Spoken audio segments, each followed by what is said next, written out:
And the main reason why we don't feed in this 4-hour window could simply be the timing of the feeding that's actually undoing all that good work that you're doing.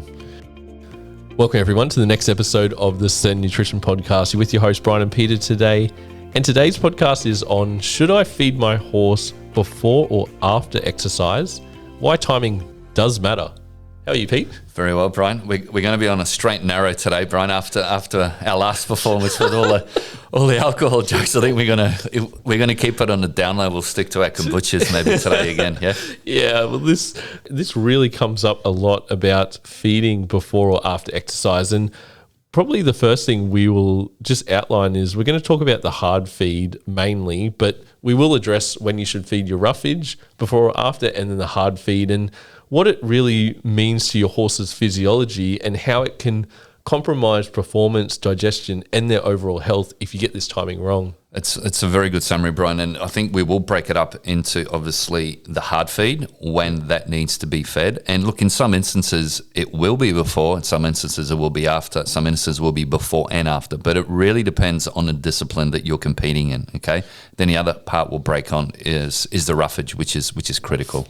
Yeah, and first things first, what is the hard feed? And what we mean is their concentrates, so their pellets, their grain, not the forage part. So just the hard feed, including the oil or some of their supplements. And when you look at how this is made up, you don't want this to be fueling them up for that performance. And what we can first start off is it is the 4-hour rule and the science behind why you shouldn't be feeding within that 4 hours before exercise. Maybe I'll give an example, Bryan. Let's just say we'll stick to the hard feed. Obviously, if we have a harness trainer, we have a thoroughbred trainer, let's just say it's Saturday, they've got their event at 2 o'clock in the afternoon, okay? So the horse has had its evening meal, okay, good. The horse might go for a hand walk, it might go for a swim, it might just stay sort of in its box. In that instance, we do recommend that the horse gets fed in the morning leading up into the event at 2 o'clock, because what you want is you want those glycogen stores to be 100% topped up to capacity. We don't want them to be over the top, but we want them to be pretty much topped up. We want a good healthy fiber pellet, obviously like the grain-free pellet going through them with vitamins and minerals to make sure that their vitamins and minerals are topped up. Obviously, we want to give them their salt and electrolytes still in the morning.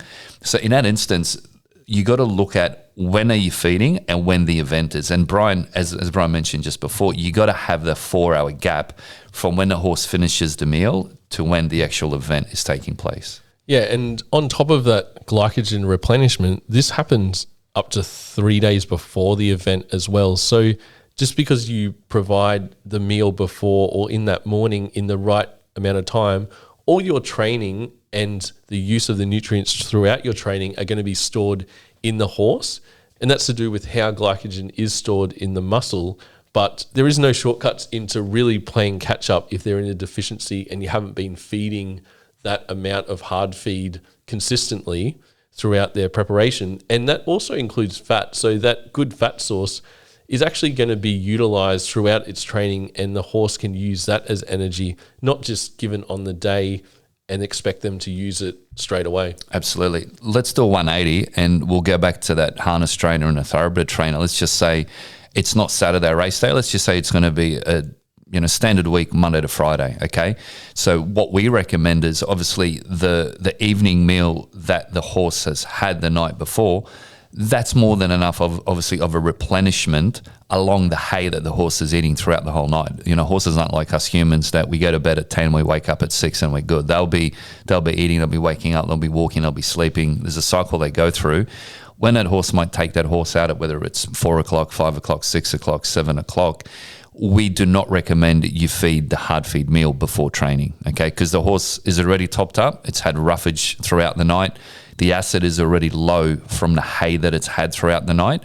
So you're basically training a horse on an empty stomach, so-called, but the stomach isn't really empty because it's had the meal from the night before there. Yeah, 100%, Pete. And the main reason why we don't feed in this 4-hour window is gut stress. So when you feed a hard feed too close to exercise, the blood is redirected from the muscles to the digestive tract, and then also with the stomach, it's full of acid, and with that acid volume increasing to try and digest the food, you're actually going to really heighten the risk of ulcers. But then also you've got slower digestion, the fermentation of the feed builds up, and you get a colic risk as well. So looking at that protein and you've got some starch going in, that actually raises their internal heat or internal core temperature, which can lead to fatigue before the race or before the exercise. So giving that time, that 4 hours of digestion without any exercise, will bring down that core temperature in a safer zone, but also redirect the blood back to the muscles so then the horse can perform at its peak. That's a great summary, Bryan. Also, too, our performance sort of guys love us. Look, half of them pretty much used to wake up like at 4 o'clock or 3 o'clock to feed their horses before they actually go and work them, even at 5 o'clock. So when Bryan and I tell them, hey, look, you don't have to feed before, first of all, they're in shock that they're going to be starving a horse or something along those lines. But then they actually think it through, critical thinking. We explain there's no benefits with, training a horse on a full stomach, especially as Bryan outlined, the heavy grain feed. So literally they'll be feeding a heavy grain feed, and half an hour later, they're asking a horse to do exercise. And you need minimum the 4 hours, as Bryan outlined. It's just a recipe for disaster. Yeah, it's causing energy confusion within the horse. So what you want is all the energy redirected to the muscles to then perform it at its peak. But if it's required to digest that hard feed, then it's just not going to be at its peak potential in ability. And then when you look at other factors that it does require an insulin response to really utilize that glucose breakdown, that can equal a lower energy dip during that exercise, which will make the horse more sluggish. And that's really what you want to avoid. Well, I think it's a bit like us, Bryan. You and I try to keep fit and healthy, and, we invest in our health. We don't go eating, a bowl of baked beans before we go out to the gym, do we? No, definitely not. So it's not obviously here to, to scare people, but you got to look at the practicality, the physiology of the horse. And look, we're just trying to get data out, the research that we've come across, because it's critical, whether it's performance horses or whatever, whatever industry you're in.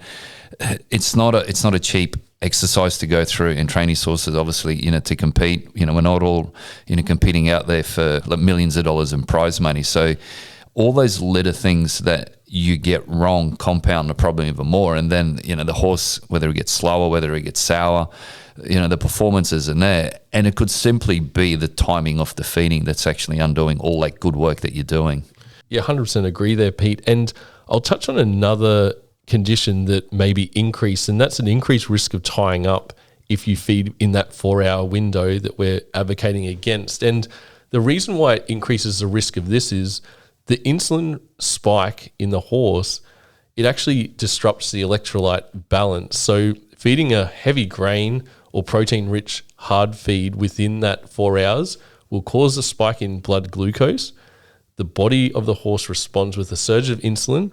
Insulin drives potassium and glucose into the cells, but drops the blood potassium and magnesium, and this creates a full electrolyte imbalance. And what needs the electrolytes most is the muscles need that steady potassium, calcium, magnesium to contract and relax properly. And if they can't do that, then it could trigger a tying up episode. Geez, Bryan, I think whether it's some of that Chardonnay now. Well, it's not a Chardonnay, Bryan. I think they're reaching up for the fourth or fifth stiff gin, and I think there's more gin than tonic. Put it that way. After you scared them with that, yeah, we see the tying up symptoms from time to time when we get other diets submitted, and when we look at what was previously said 20, 30 years ago, remove the oats, it may not even be related to the oats. It could be the timing of the feed. And it could be just one factor that they need to tick off to make sure that they're not overloading that starch and sugar within that 4 hour period. Oats has really been demonized and bashed over their head, like it's the black sheep or something. Oats is actually one of the healthiest grains to feed to a horse, a lot better than barley and corn especially. But yet it's funny, like some of these diets that we've done, even experiences that we heard from different trainers was, they'd be feeding 6 or 7 kilogram of a grain-based feed, and they'd add a half a kilo of oats or a kilo, and they're like, it's the oats that made my horse tie up. It's not the 6 or 7 kilograms of the grain-based feed that is, that the horse is consuming on top of the 1 kilogram of oats. So It's been demonized, in our opinion, for the wrong reasons. Look, we still recommend, different diets which may be lacking quality carbohydrates, even to broodmares, even some young foals, whether it's a half a kilo. Oats absolutely safe, but you got to look at the levels, and it's got to be in moderation as part of a complete balanced diet. It's actually like blaming the firefighters for the fire. Just because they didn't start. Just because they're there, Yeah. it doesn't mean they were the ones that started the fire. Exactly. It's because oats have a better starch digestibility profile than corn or barley. And it's all about balance in the end for that individual horse, how much sugar and starch that they can withstand. And a more musclier horse has more glycogen stores, which they could tolerate a higher amount of this. And it's all about looking at your horse front on just to see how they react. But if they're fed in that 4-hour window before exercise, you're really running a high risk of that tying up. Yeah, absolutely. And look, for our performance trainers who are on our program, they know that we've got a balance, obviously, of the grain-free pellets and oats, along with the oil and the supplements. But we've worked out what's required in terms of oats to replenish those glycogen stores within that 72 hours. So oats are safe, but as I said previously, it's got to be in the right amount, part of a balanced diet, not just getting the blame for possibly another feed or another couple of feeds that are grain-based, which may be even as high as 35-40% sugar and starch. From memory, I think oats was about 50 to 55% starch, Bryan, yeah? Yeah. So it's up there, but what you don't want to do is you don't want to be feeding another grain-based feed at 35% on top of a 55% starch in oats, where if you balance the oats at 55% starch, you may have a grain-free pellet with that at less than 15% sugar and starch. Well, that grain-free pellet's going to pretty much take half the starch out of the oats automatically because it's balanced against it. Yeah, and when we look at what the science says, so going even back to the National Research Council, that NRC guidelines, a pre-exercise sugar and starch feeding is not recommended. And that's been published due to all these factors that we have outlined. And all the studies show elevated core temperatures, as we discussed. Your lactate levels are elevated as well, and your cortisol, if you feed within that 4 hours, a hard feed, especially if it's high in sugar and starch. I'll give an example too. Obviously, we're pretty popular in the endurance space, and as Bryan and I regularly say on this podcast, is in the endurance, especially the 160s and the 80s, you don't have anywhere to hide. Like if your horse isn't fit, if you're not feeding the right nutrition, you're going to get exposed pretty quickly. And for our new listeners, or even listeners that don't know the endurance industry, they've got these things called holds, and there's normally 5 holds in these 160 kilometer events, which Bryan and I went to this year in Tasmania. And it's fascinating to watch because you get these horses, you think, geez, 160 kilometers, like that's a long way. And it does take them from 10 hours to 15 hours. Some people even go a little bit longer. But what happens is it's very controlled where you've got these holds, and they're normally 45 minutes, and the horse gets inspected by the vets, obviously, to make sure that it's fit and it's hydrated and it's got good gut sound. So where I'm leaning to it is a lot of these endurance horses, the first thing they would get at these holds is hay. So that's where, we go back to the performance guys. As long as they've got hay in their belly, that's going to, naturally bring the acid down. It's going to stop it from splashing. Hay's got energy.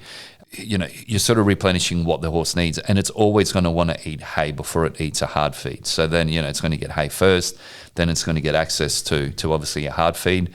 Hopefully the hard feed that the horse has been getting all the way throughout its training performance, not a new hard feed that someone feeds on the day of the performance, because that's just a train wreck. And your horse is going to, go into a bit of a shutdown because the microbes are not used to this new feed that you're going to give one day before on the day of the event. You don't want to be doing that. And then it might get an electrolyte and then some water. The bridle goes, and then the horse goes for another 20, 30 kilometers. So that's just an example of probably where you would be feeding during the event.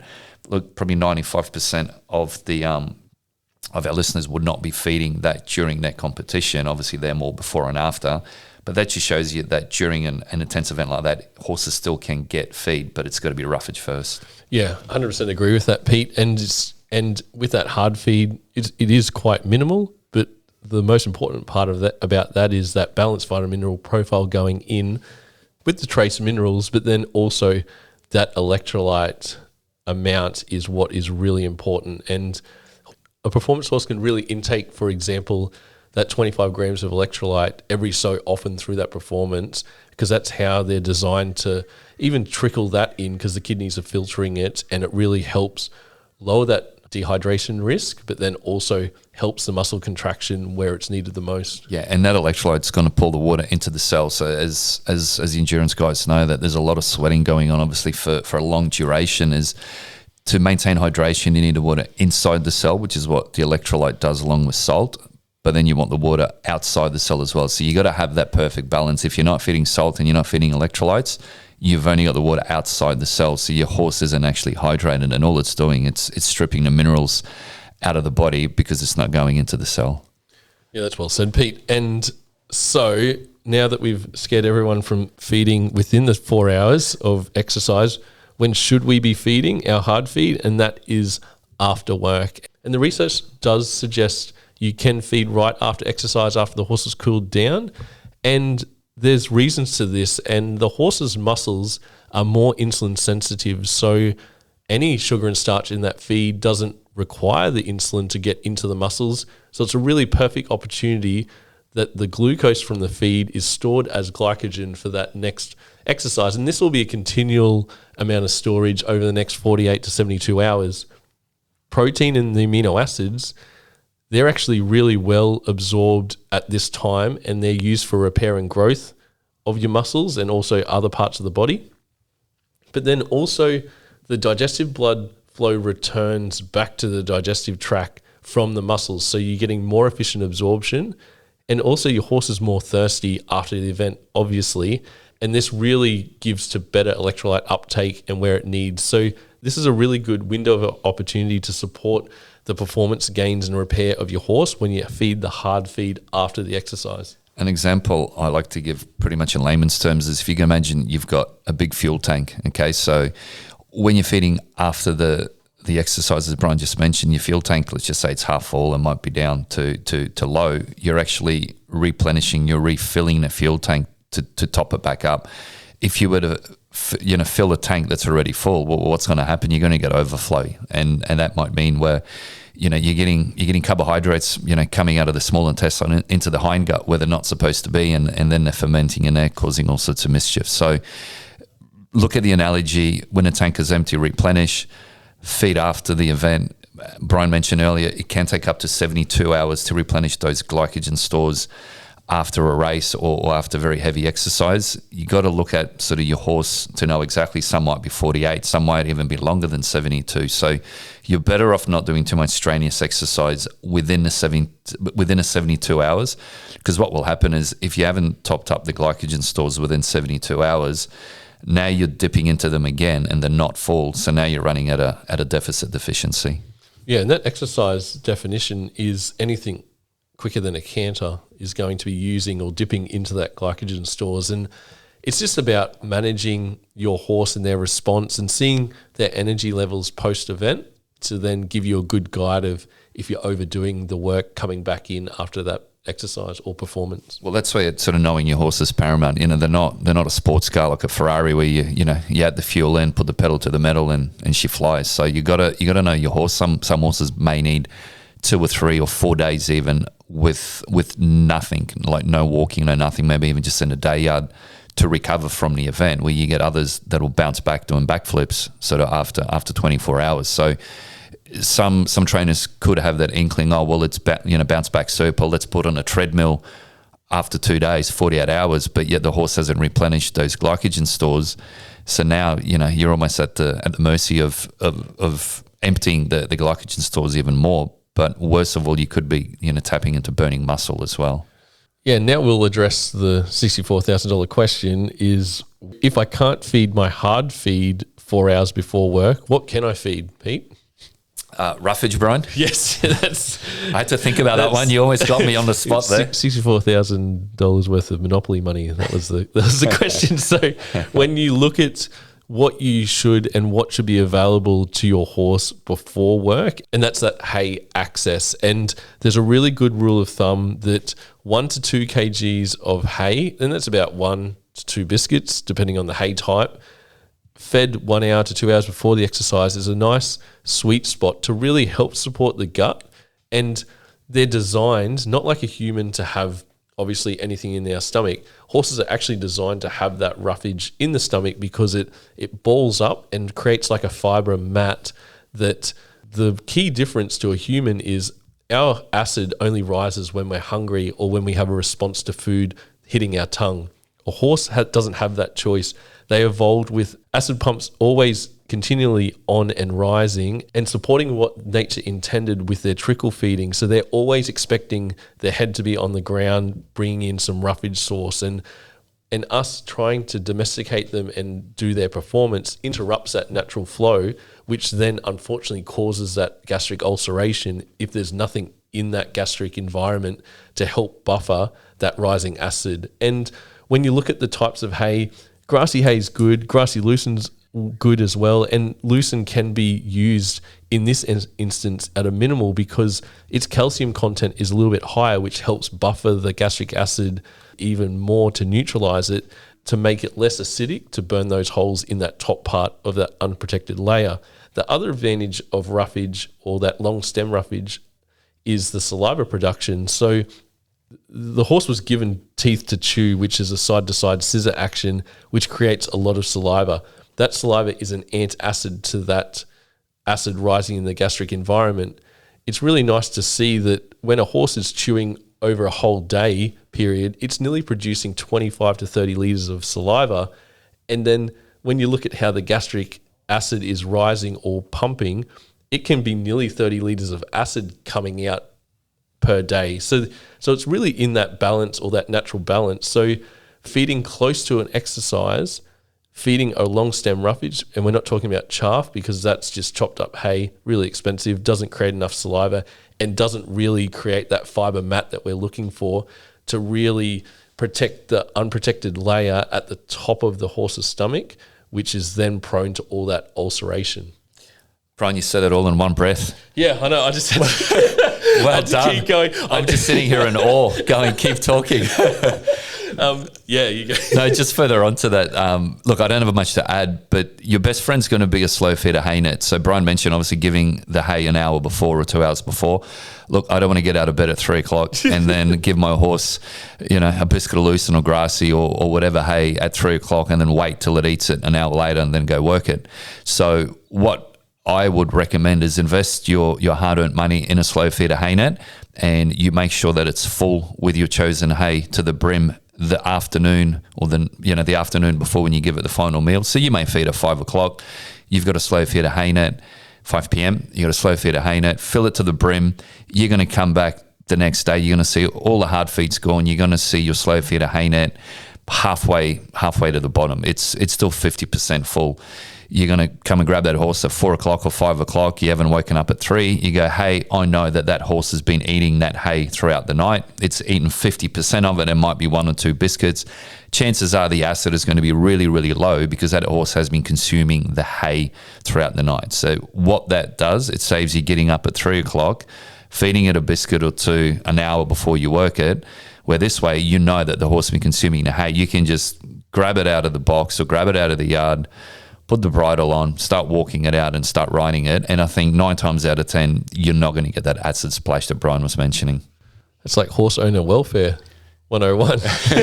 We're giving all our hard-earned secrets today, Bryan. Hey, we got to catch up on our beauty sleep.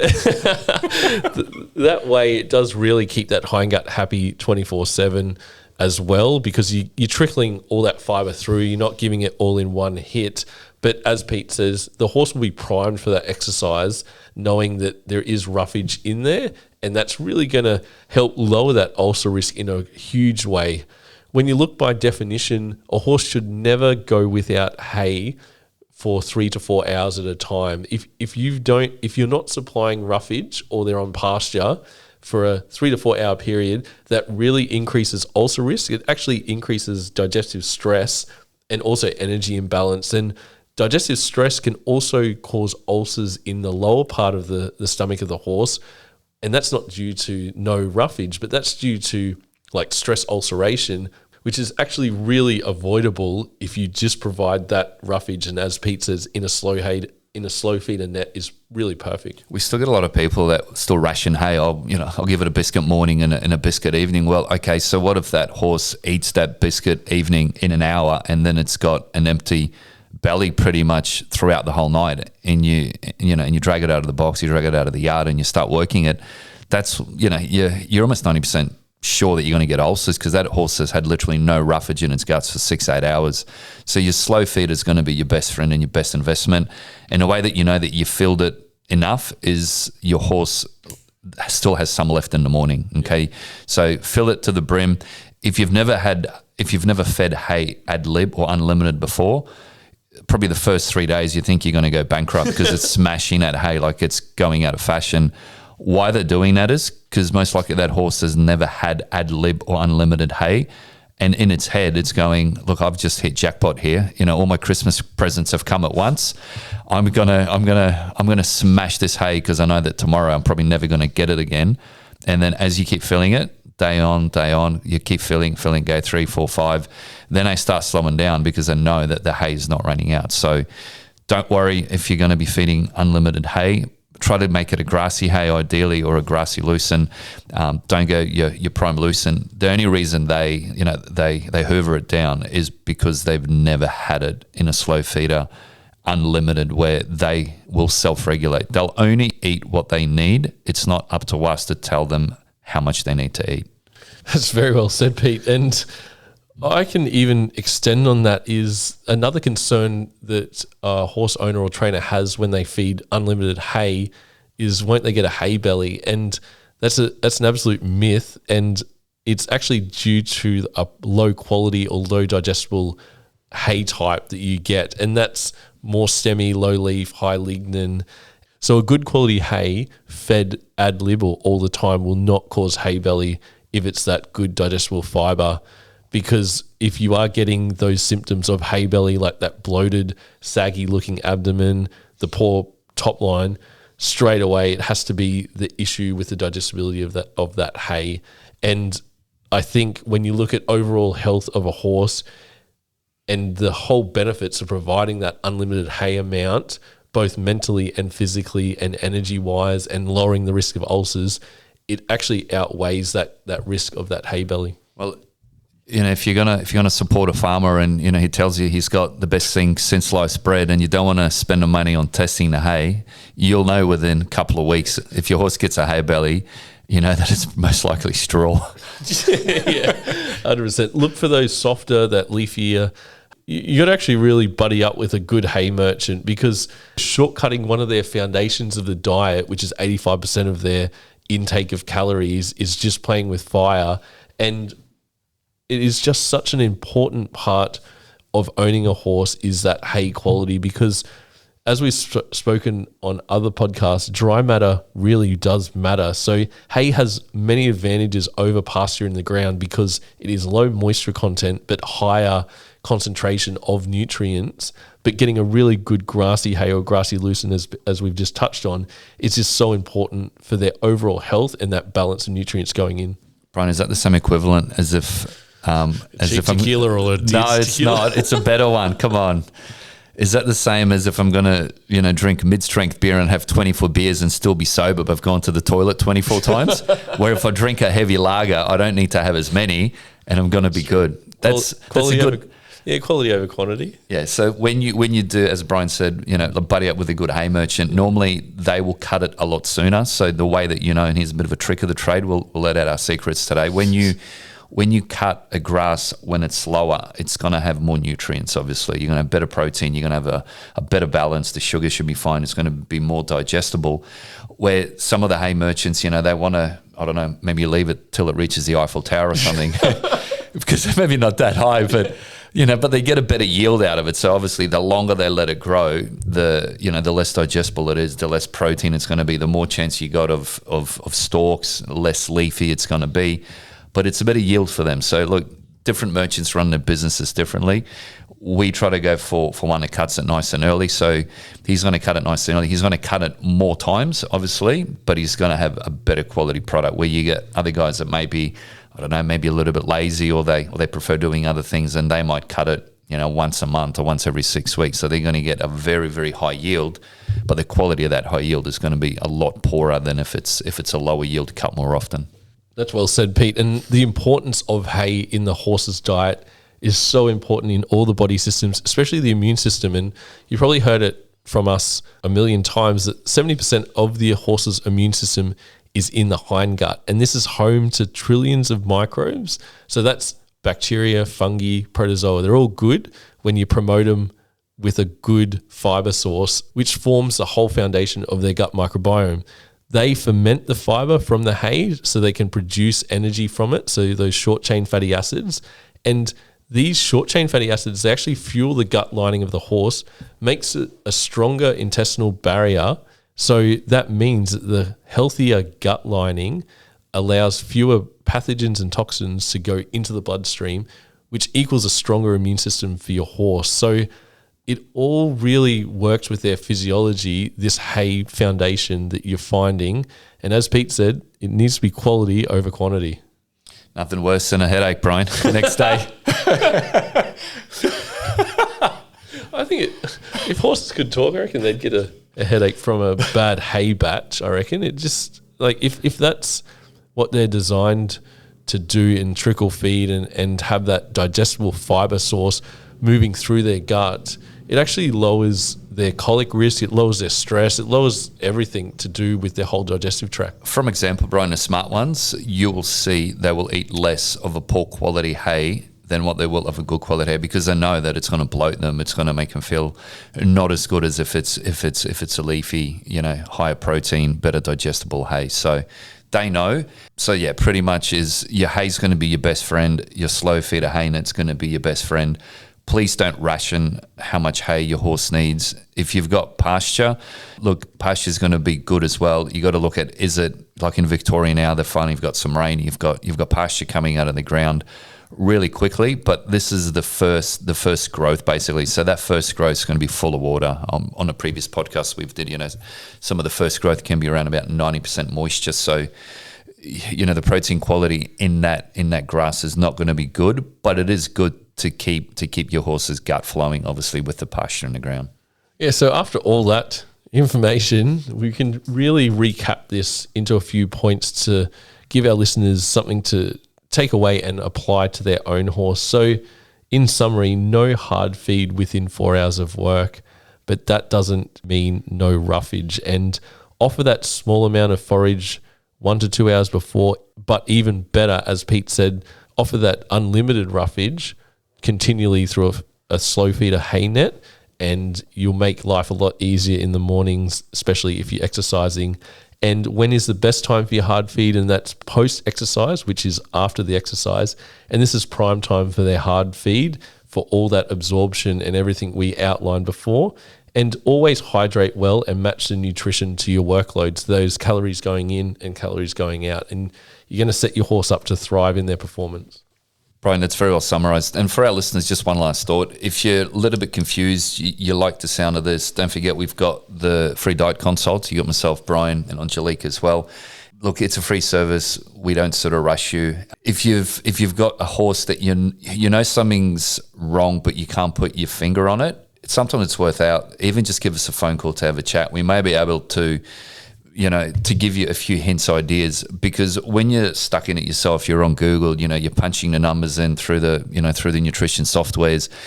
It may give you the green ticks and, it may make you feel good. And then you go and sort of waste another 2 or 3 weeks. You could be something that, it could be, literally you're missing salt, or you may be high iron and you don't have enough zinc and copper. We've been in the game 11 years strong now. So chances are whatever problem you're encountering, we've solved, or we've managed to discuss and find a solution for. It's just easier when you get a second opinion as well. Yeah, 100% echo those thoughts, Pete. And there's no dumb questions. We're always learning. What was done in the past 10, 20 years ago is not necessarily the best thing to do these days. And I just hope we can take information like we presented today and get our horses more healthy and happier. And here at SEM, we just really pride ourselves on doing that day in and day out. And as we say on every podcast, if you did enjoy this, please share with your friends. We got a few more podcast reviews, 5-star ones. So if you have some time, just click on that star rating. It really helps our ranking on all the platforms. Absolutely, Bryan. I think that summarizes. Any final words you'd like to leave our listeners? No, I think we covered it all off there, Pete. Just that main thing about that hard feed within that 4 hours of work is we just wanted to convey that it shouldn't be done if you want your horse to thrive in that performance. And if it's something that you're currently doing, you're feeding before the exercise, that might be that 10% or 15% that's stopping you from winning the event or perhaps placing in that event as well. So all these small things add up, because over a full year, those 1%ers or the 10%ers got up into 40, 50, 60% if you don't have the right information. And this is why we do these podcasts, to share what we learn, because the more that we share, the more that you learn. It makes it easy to make a decision for your horse. It's perfect. We'll round that out now, Pete. We'll wait for those 5-star reviews to come through on Spotify. We're chasing 130, guys, before Bryan breaks his alcohol fast. I'm on his back, so please keep him coming. All right. See you guys. Thanks, guys. Bye.